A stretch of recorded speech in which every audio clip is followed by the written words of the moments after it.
Hello friends, it's me Gopikrishna.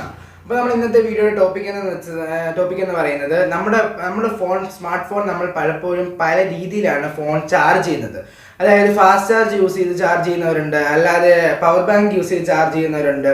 അങ്ങനെ പല പല വഴിയിൽ കൂടി നമ്മൾ ഫോൺ ചാർജ് ചെയ്യും. അപ്പോൾ ഇന്നത്തെ വീഡിയോയിലൂടെ നിങ്ങളെ മനസ്സിലാക്കാൻ പോകുന്നത് എന്തെന്ന് വെച്ചാൽ, നമ്മുടെ സ്മാർട്ട് ഫോൺ നമുക്ക് എങ്ങനെ നന്നായി ചാർജ് ചെയ്യാം, അതിലൂടെ നമ്മുടെ ഫോണിൻ്റെ ബാറ്ററി നമുക്ക് എങ്ങനെ സൂക്ഷിച്ച് കെയർ ചെയ്ത് യൂസ് ചെയ്യാം എന്നാണ് ഇന്നത്തെ വീഡിയോയുടെ ടോപ്പിക്. അപ്പോൾ നിങ്ങൾക്ക് ഈ വീഡിയോ മനസ്സിലാവുമെന്ന് വിചാരിക്കുന്നു. വീഡിയോ ഇഷ്ടപ്പെട്ടാൽ ലൈക്ക് ചെയ്യണം, വീഡിയോ ഇഷ്ടപ്പെട്ടാൽ ചാനൽ സബ്സ്ക്രൈബ് ചെയ്യണം, തൊട്ടടുത്തുള്ള ബെല്ലൈക്കൻ കൂടി എനേബിൾ ചെയ്ത് വെച്ചാൽ നിങ്ങൾക്ക് നോട്ടിഫിക്കേഷൻ ലഭിക്കുന്നതാണ്. അപ്പോൾ നമുക്ക് കൂടുതൽ സമയങ്ങളിൽ വീഡിയോ സ്റ്റാർട്ട് ചെയ്യാം.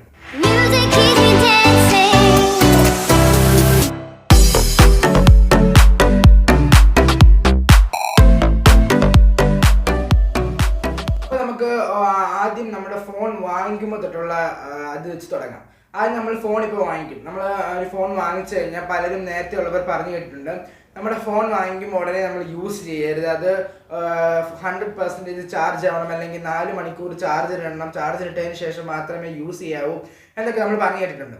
അതൊക്കെ എന്ന് പറയുമ്പോൾ പഴയ ഫോൺസ്, അതായത് നിക്കം കാഡ്മിയം പോലുള്ള ബാറ്ററികൾ യൂസ് ചെയ്യുന്ന പണ്ടത്തെ സ്മാർട്ട് ഫോൺസിനകത്തൊക്കെ ആയിരുന്നു അങ്ങനെ വേണ്ടി വരുന്നത്. അതായത് നമ്മൾ വാങ്ങിച്ചു കഴിഞ്ഞ് ഉപയോഗിക്കുന്നതിന് മുമ്പ് 4 മണിക്കൂറൊക്കെ ഫുൾ ചാർജ് ഇടണം എന്നൊക്കെ പറയുന്നത്, അതൊക്കെ ഇപ്പോഴത്തെ ഫോണിന് അത് വരുമ്പോൾ കാര്യമില്ല. കാരണം ഇപ്പോഴത്തെ ബാറ്ററിയൊക്കെ ലിഥിയം പോളിമർ ബാറ്ററി ഒക്കെയാണ്, അതായത് പോളിത്തീൻ്റെ ബാറ്ററി ഒക്കെയാണ്. അതായത് നമുക്ക് ചാർജ് ഇടാതെ, അതായത് ഇപ്പോൾ നമുക്ക് ഫോൺ വാങ്ങിക്കുമ്പോൾ കിട്ടുന്ന ഒരു 60% ചാർജ് ആണെങ്കിൽ നമുക്ക് ആ 60 ഇട്ട് തന്നെ യൂസ് ചെയ്യാം. അതാണ് ഫോൺ വാങ്ങിക്കുമ്പോൾ തന്നെ നമുക്കിപ്പം പുതിയതായിട്ട് ചാർജ് ചെയ്യേണ്ട ഒരു ആവശ്യവും ഇപ്പോഴത്തെ സ്മാർട്ട് ഫോൺ വാങ്ങിക്കുമ്പോൾ നിലവിൽ വരുന്നില്ല. അടുത്തത് നമ്മുടെ ഫോൺ എങ്ങനെ നന്നായി ചാർജ് ചെയ്യാം എങ്ങനെയാണ് അടുത്തത്. നമ്മുടെ ഫോണിൽ 0 to 100% അതാണ് ഒരു സൈക്കിൾ, അതായത് ചാർജ് ചെയ്യുന്നതിന് ഒരു സൈക്കിൾ എന്ന് വേണമെങ്കിൽ പറയാം. 0 to 100 എന്ന് പറയുന്ന ഒരു സൈക്കിളാണ്. അപ്പോൾ ആ ഒരു ലൈഫ് സൈക്കിളിന് നമ്മൾ എക്സ്പേർട്സ്, അതായത് ഗൂഗിളിലൊക്കെ നോക്കിയപ്പോൾ ചെക്ക് ചെയ്തപ്പോൾ കണ്ടതാണ്, നമ്മൾ ആ ഒരു ചാർജിന് നമ്മളിപ്പോൾ ഫോർ എക്സാമ്പിൾ നമ്മുടെ ഫോണിൻ്റെ ബാറ്ററി 4000 mAh ആണെന്ന് വെച്ചോളൂ. അപ്പോൾ 4000 mAh നമ്മൾ 0 to 100 ആകുമ്പോൾ ഒരു സൈക്കിളാകും. അങ്ങനെ ഒരു 400 സൈക്കിൾ കഴിയുമ്പോഴത്തേക്ക് ഫോണിൻ്റെ 20% ബാറ്ററി ഡൗൺ ആവും. അതായത് 4000 mAh ബാറ്ററി ആണെങ്കിൽ നമുക്ക് ഒരു സൈക്കിൾ ചാർജ് കഴിയുമ്പോൾ 3900, അതായത് 3900 mAh ബാറ്ററി ആയിട്ട് കുറയും. അങ്ങനെ ഒരു 400 സൈക്കിൾ കഴിയുമ്പോഴത്തേക്ക് ഫോണിൻ്റെ ബാറ്ററി, അതായത് mAh പവർ ഇങ്ങനെ കുറഞ്ഞ് വരും. അതാണ് അങ്ങനെ ചാർജ് ചെയ്യാനുള്ള ഒരു പ്രശ്നം. അപ്പോൾ എക്സ്പേർട്ട് പറയുന്നത് എങ്ങനെ ചാർജ് ചെയ്യണമെന്ന് ചോദിച്ചാൽ 30, അതായത് നമ്മുടെ ഫോണിൻ്റെ ചാർജ് 30% ആകുമ്പോഴത്തേക്ക് ചാർജ് ഇടുക. എന്നിട്ട് 100 ആവരുത്, 80-85 ചാർജൊക്കെ ആകുമ്പോഴത്തേക്ക് റിമൂവ് ചെയ്യാം. അങ്ങനെ ഒരു ലൈഫ് സൈക്കിളിൽ നമ്മൾ ചാർജ് ചെയ്ത് ഉപയോഗിച്ചാൽ നമുക്ക് ബാറ്ററി നല്ലൊരു പവർ ബാക്കപ്പ് നമുക്ക് ലഭിക്കുന്നതാണ്. അതാണ് എക്സ്പേർട്സ് പറയുന്നത്. അപ്പം നിങ്ങൾ ചോദിക്കും, അങ്ങനെ ഇടയ്ക്കിടയ്ക്ക് നമ്മൾ ഫോൺ ചാർജ് ചെയ്താൽ, അതായത് കുത്തിയിട്ടാൽ ബാറ്ററിക്ക് കംപ്ലൈൻറ്റ് വരത്തില്ലെന്ന് ചോദിക്കും. അങ്ങനെ ഒരു കംപ്ലൈൻറ്റും വരാൻ സാധിക്കില്ല. കാരണം നമ്മുടെ ബാറ്ററി എപ്പോഴും അതിനകത്തുള്ള സെൽസ് റീചാർജ് ചെയ്യുന്നതനുസരിച്ച് സെൽസ് വിഘടിക്കത്തില്ല, അതായത് എക്സ്പാൻഡ് ആകത്തില്ല, ഒരിക്കലും അത് ചുരുങ്ങത്തില്ല. അങ്ങനെ വന്നാൽ ഒരിക്കലും ഫോണിന് ഡാമേജ് വരികയോ ബാറ്ററിക്ക് പ്രശ്നം വരികയോ വരത്തില്ല. ഈ ഫുൾ ചാർജ് ആകുമ്പോഴാണ് ഈ സൈക്കിൾ കൂടുന്നതനുസരിച്ച് ഫോണിൻ്റെ ബാറ്ററിയുടെ പവറും ബാക്കപ്പും കുറഞ്ഞുകൊണ്ടിരിക്കും. മാക്സിമം 100% ആക്കാതെ ഒരു 50, അതായത് 25 ഒക്കെ ചാർജ് ആകുമ്പോഴത്തേക്ക് കുത്തിയിട്ടതിന് ശേഷം ഒരു 80-85 ഒക്കെ ആകുമ്പോൾ റിമൂവ് ചെയ്താൽ നിങ്ങൾക്ക് സുഖമായിട്ട് യൂസ് ചെയ്യാം. അടുത്തെന്ന് പറയുന്നത് പലർക്കും സംശയമുള്ള ടോപ്പിക്കാണ്. എന്താണെന്ന് വെച്ചാൽ, നമ്മുടെ സ്മാർട്ട് ഫോൺസ് ഒക്കെ നമ്മൾ രാത്രിയിൽ കിടക്കാൻ നേരത്ത് ചാർജ് ചെയ്യാൻ ഇടാറുണ്ട്. അപ്പോൾ അങ്ങനെ ചാർജ് ചെയ്യാൻ ഫോൺ ഇട്ടാൽ ഫോണിൻ്റെ ബാറ്ററിക്ക് എന്തെങ്കിലും പ്രശ്നം വരുമോ? അതായത് ഇപ്പം രാത്രിയിൽ ഒരു 9 മണിക്ക് നമ്മൾ ചാർജ് ഇട്ടിട്ട് നമ്മൾ ഉറങ്ങിപ്പോയി, രാവിലെ ഒരു 5 മണി 6 മണി ആയപ്പോഴാണ് എഴുന്നേറ്റത്, അപ്പോഴാണ് റിമൂവ് ചെയ്തത്. അങ്ങനെ ഇട്ടാൽ എന്തെങ്കിലും പ്രശ്നം വരുമോ എന്നുള്ളത് നമുക്ക് എല്ലാവർക്കും ഒരു ആശങ്കപ്പെടുത്തുന്ന ഒരു ടോപ്പിക്കായിരുന്നു. അപ്പോൾ അതിന് ഇനിയും ഒരു വിരാമം കുറിച്ചുകൊണ്ടാണ് നമ്മുടെ ഈ വീഡിയോ. എന്താണെന്ന് വെച്ചാൽ, നമ്മുടെ ഫോണിൻ്റെ ബാറ്ററി എന്ന് പറയുമ്പോൾ അതിനകത്ത് ഓട്ടോ കട്ട് ഓഫ് എന്ന് പറഞ്ഞ ഒരു ഫീച്ചർ ഉണ്ട്. അതായത് ഇപ്പം ഫോൺ ഫുൾ ചാർജ് ആയി കഴിഞ്ഞാൽ ഓട്ടോമാറ്റിക്കായിട്ട് കട്ട് ഓഫ് ആവും. നമ്മുടെ എയർ കണ്ടീഷണർ, വീട്ടിലൊക്കെ AC ഉള്ളവർക്കറിയാം, AC ഉണ്ടെങ്കിൽ ഒരു കൂളിംഗ് ആ റൂമിലാകുമ്പോൾ ഓട്ടോമാറ്റിക്കായിട്ട് കംപ്രസർ കട്ട് ഓഫ് ആവും. ആ ഒരു സിസ്റ്റം തന്നെയാണ് നമ്മുടെ ഫോണിലും വരുന്നത്, ഫോണിൻ്റെ ബാറ്ററിയിലും വരുന്നത്. ഞാൻ ഒരു എക്സാമ്പിൾ പറഞ്ഞതേ ഉള്ളൂ. അപ്പോൾ ഫോണിൻ്റെ ബാറ്ററിയിൽ വരുന്നത് എന്താണെന്ന് വെച്ചാൽ, നമ്മളിപ്പോൾ ഒരു 80% ചാർജിലിട്ടു, ഒരു 100% ആകുമ്പോഴത്തേക്ക് ഓട്ടോമാറ്റിക്കായിട്ടും ഫോൺ കട്ട് ഓഫ് ആവും. കട്ട് ഓഫ് ആയിട്ട് വീണ്ടും എപ്പോഴാണ് അതിൻ്റെ ബാറ്ററി ഡൗൺ ആവുന്നത്, 99% ആവുന്നത്, അപ്പോഴായിരിക്കും അത് ഓട്ടോമാറ്റിക്കായിട്ട് ഫുൾ ചാർജ് ആവാൻ വീണ്ടും ചാർജിങ് ഓൺ ആവുന്നത്. അതുകൊണ്ട് നിങ്ങൾ ഫുൾ ടൈം രാത്രി ചാർജ് ഇട്ടുകൊണ്ട് ഒരു പ്രശ്നവും വരുന്നില്ല. പിന്നുള്ളൊരു കേസ് എന്ന് പറയുന്നത് നിങ്ങളുടെ ഫോൺ ചൂടാവുന്നതുകൊണ്ട് ഒന്ന് ഇടയ്ക്ക് ഒന്ന് ടെസ്റ്റ് ചെയ്യണം, ചെക്ക് ചെയ്യണം. കാരണം എന്ന് വെച്ചാൽ ചില ഫോൺസൊക്കെ രാത്രിയിൽ ഓവർ ചാർജ് ആയാൽ ചിലപ്പം ചൂടാവാനുള്ള ടെൻഡൻസി ഉണ്ട്. ചൂടായാൽ ബാറ്ററിക്ക് കംപ്ലൈൻറ്റ് വരും.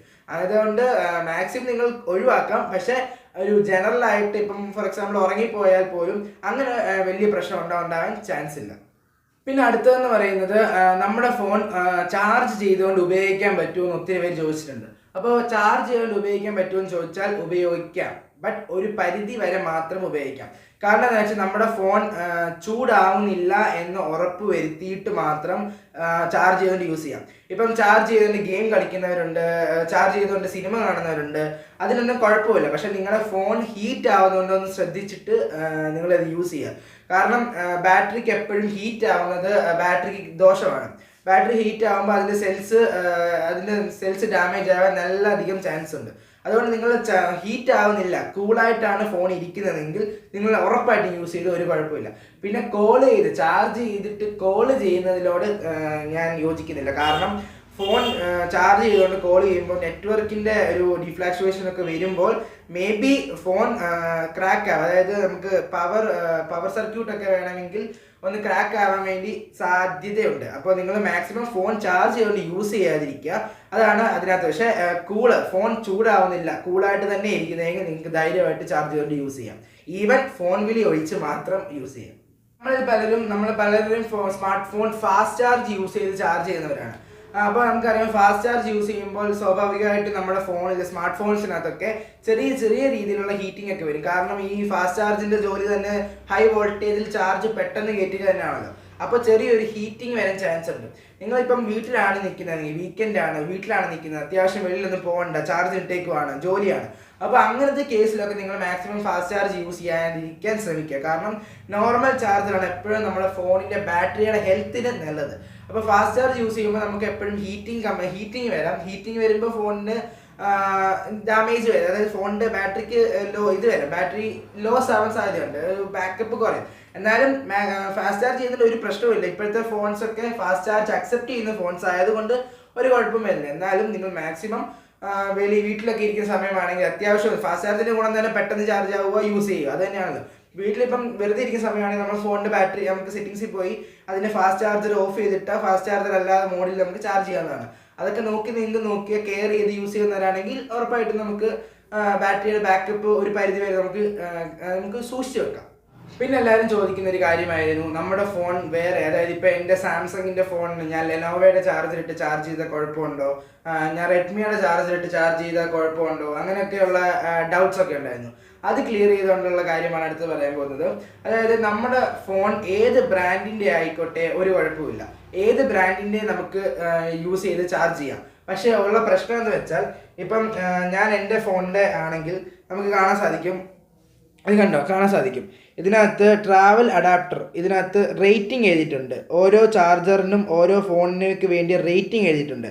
അപ്പോൾ ആ റേറ്റിംഗ് നോക്കി നിങ്ങൾ ചാർജ് ചെയ്യാൻ ശ്രമിക്കുക.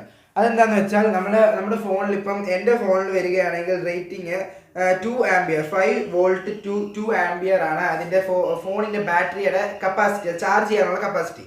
ഇപ്പം വേറൊരു ഫോണിൽ നോക്കുവാണെങ്കിൽ ചിലപ്പം വ്യത്യാസം കാണും. അപ്പോൾ ആ ഒരു വേരിയേഷൻ നിങ്ങൾ അവോയ്ഡ് ചെയ്ത് ചാർജ് ചെയ്യുക. ആ ഒരു കറക്റ്റ് ആ ഒരു പവറിൻ്റെ ഒരു വോൾട്ടേജ് കറക്റ്റ് ആണെങ്കിൽ നിങ്ങൾ ആ ചാർജ് ധൈര്യമായിട്ട് യൂസ് ചെയ്യാം. പക്ഷേ ബ്രാൻഡഡ് ആയിരിക്കണം. ഇപ്പം നിങ്ങളിപ്പം വിലക്കുറവ്, അതായത് വഴിയിലൊക്കെ വിലക്കുറവ് കണ്ടുകൊണ്ട് ചാർജറൊക്കെ ഡ്യൂപ്ലിക്കേറ്റും ലോക്കൽ നിലവാരമുള്ള ചാർജറൊക്കെ യൂസ് ചെയ്ത് ഫോൺ ചാർജ് ചെയ്താൽ ഫോണിൻ്റെ ബാറ്ററിയുടെ സെൽസിനൊക്കെ കംപ്ലൈൻറ്റ് വരാൻ നല്ല സാധ്യതയുണ്ട്. അപ്പോൾ മാക്സിമം നിങ്ങൾ ബ്രാൻഡഡ് യൂസ് ചെയ്തില്ല, ഏത് കമ്പനിയാണെങ്കിലും കുഴപ്പമില്ല, ബ്രാൻഡഡ് ആയിട്ടുള്ള ചാർജറും റേറ്റിംഗും നോക്കി നിങ്ങൾ ചാർജർ യൂസ് ചെയ്താൽ ഫോണിന് ഒരു കുഴപ്പമില്ലാതെ നമുക്ക് ചാർജ് ചെയ്യാം. അടുത്തെന്ന് പറയുന്നത് നമ്മുടെ ഫോൺ ഇപ്പോൾ നമ്മളിപ്പം ഫോർ എക്സാമ്പിൾ സ്റ്റുഡൻസ് ആണെങ്കിൽ നമ്മളിപ്പം കോളേജിൽ പോകുമ്പോൾ കോളേജിൻ്റെ ഹോസ്റ്റലിൽ നമുക്ക് ഫോൺ ചില ഹോസ്റ്റലിലൊക്കെ വാങ്ങിച്ചു വെക്കുമെന്ന് വെച്ചോ. അപ്പോൾ വാങ്ങിച്ചു വെക്കുമ്പോൾ വീക്കെൻഡിലാണ് നമുക്ക് ഫോൺ തരുന്നതുണ്ടെങ്കിൽ നമ്മൾ മാക്സിമം ഫോണിൻ്റെ ചാർജ് 50% to 60% ആ ഒരു റേഞ്ചിൽ ചാർജ് ചെയ്ത് വെക്കാൻ ശ്രമിക്കുക. ഒട്ടും 100% പോവാതെ ഒട്ടും 0% പോവാതെ ഒരു മിഡിൽ റേഞ്ച്, ആവറേജ് ആയിട്ടുള്ള റേഞ്ചിൽ നമ്മൾ ഫോണിൻ്റെ ബാറ്ററി ചാർജ് ചെയ്ത് വെച്ചാൽ നമുക്ക് ഒരു ഡീസൻ്റ് ആയിട്ട് നമുക്ക് എത്ര നാൾ വേണമെങ്കിലും അതിരിക്കാം. അതെന്ന് വെച്ചാൽ കുറയാതിരിക്കത്തില്ല, എത്ര 2 ആഴ്ചയൊക്കെ കഴിയുമ്പോൾ പതുക്കെ കുറഞ്ഞു തുടങ്ങും. എന്നാലും ഡീസൻ്റ് ആയിട്ട് നമ്മൾ ഫോൺ അവിടെ സൂക്ഷിച്ച് വെക്കാം. പിന്നെ നമുക്ക് ചാർജ് ചെയ്ത് യൂസ് ചെയ്യാം. എപ്പോഴും ഫോൺ ഉപയോഗിക്കാൻ നമ്മൾ വെക്കുമ്പോൾ മാക്സിമം അത് 50 to 60% അല്ലെങ്കിൽ 40 to 60 അതിൻ്റെ ഇടയ്ക്ക് നമ്മൾ എപ്പോഴെങ്കിലും ചാർജ് ചെയ്ത് വെക്കാൻ ശ്രമിക്കുക. ഒരിക്കലും 100% ആയിട്ടോ അല്ലെങ്കിൽ 0% ആയിട്ടോ ഫോൺ സൂക്ഷിച്ച് വെക്കാൻ ശ്രമിക്കരുത്. അപ്പോൾ ഇത്രയൊക്കെ ചെയ്താൽ നിങ്ങളുടെ ഫോൺ സുഖമായി ഒത്തിരി നാൾ നിൽക്കും. പിന്നെ ഒരു കാര്യം എന്ന് പറയുമ്പോൾ നമുക്ക് ഇതൊരു ലൈഫ് സൈക്കിൾ 400 ലൈഫ് സൈക്കിളൊക്കെ വരുമ്പോഴത്തേക്ക് ഒരു 2-2.5 വർഷമൊക്കെ ആവും. അപ്പോഴത്തേക്ക് നമുക്കറിയാം നമ്മളിൽ പലരും 2 വർഷം കഴിയുമ്പോൾ തന്നെ നമ്മുടെ സ്മാർട്ട് ഫോൺസ് ഒക്കെ റീപ്ലേസ് ചെയ്ത് പുതിയ ഫോൺ വാങ്ങിക്കുന്ന, പുതിയ ട്രെൻഡിങ്ങിലുള്ള ഫോൺ വരുമ്പോൾ അത് വാങ്ങിക്കുന്ന ആൾക്കാരാണ്. അപ്പോൾ ഈ ബാറ്ററിയുടെ പ്രശ്നം നോർമലായിട്ട് നമ്മളെ ബാധിക്കുന്നില്ല. എന്നാലും ചിലർക്ക് ഫോണൊക്കെ ഭയങ്കരമായിട്ട് ഇഷ്ടപ്പെട്ട ഒരു ഫോൺ വാങ്ങിച്ചു അത് ഒരിക്കലും കൊടുക്കാൻ തോന്നാത്തവരുണ്ട്. അങ്ങനെ കെയർ ഒക്കെ ചെയ്യുന്നവരാണെങ്കിൽ ഈ ടിപ്സൊക്കെ നിങ്ങൾക്ക് ഉപകാരപ്പെടും. അപ്പോൾ ഇന്നത്തെ ഈ വീഡിയോ ഇഷ്ടപ്പെടുന്ന വിചാരിക്കുന്നു. വീഡിയോയ്ക്കകത്തെ കണ്ടന്റ് നിങ്ങൾക്ക് മനസ്സിലായെന്ന് നിങ്ങളുടെ ജീവിതത്തിൽ ഉപകാരപ്പെടുമെന്ന് വിചാരിക്കുന്നു. മറ്റൊരു ഉപകാരപ്രദമായ വീഡിയോ കാണും. അതിന് മുമ്പ് നിങ്ങൾ ചാനൽ ആദ്യമായിട്ടാണ് കാണുന്നതെങ്കിൽ ചാനൽ സബ്സ്ക്രൈബ് ചെയ്യാനുള്ള ബെല്ലൈക്കൻ കൂടി എനേബിൾ ചെയ്ത് വെച്ചാൽ നിങ്ങൾക്ക് വീഡിയോ നോട്ടിഫിക്കേഷൻ ലഭിക്കുന്നതാണ്. പിന്നെ എനിക്ക് പേഴ്സണലായിട്ട് മെസ്സേജ് അയക്കാനായിട്ട് ഇൻസ്റ്റാഗ്രാമിൽ ഫോളോ ചെയ്യാൻ താഴെ ലിങ്ക് കൊടുത്തേക്കാം. ഇത്രയോട് ഇന്നത്തെ വീഡിയോ ഉപകാരപ്രദമായ വീഡിയോ ആണ് പ്രതീക്ഷിച്ചാൽ ഒരു ലൈക്ക് ബട്ടൺ, താഴെ നിങ്ങളുടെ അഭിപ്രായങ്ങൾ താഴെ കമൻറ്റ് ബോക്സിൽ കമൻറ്റ് ചെയ്യാം. പിന്നെ അടുത്തൊരു ഉപകാരപ്രദമായ നല്ലൊരു വീഡിയോ, ടെക്നോളജിപരമായ വീഡിയോ അടുത്തൊരു വീഡിയോ കാണുന്നവരെ കൃഷ്ണ.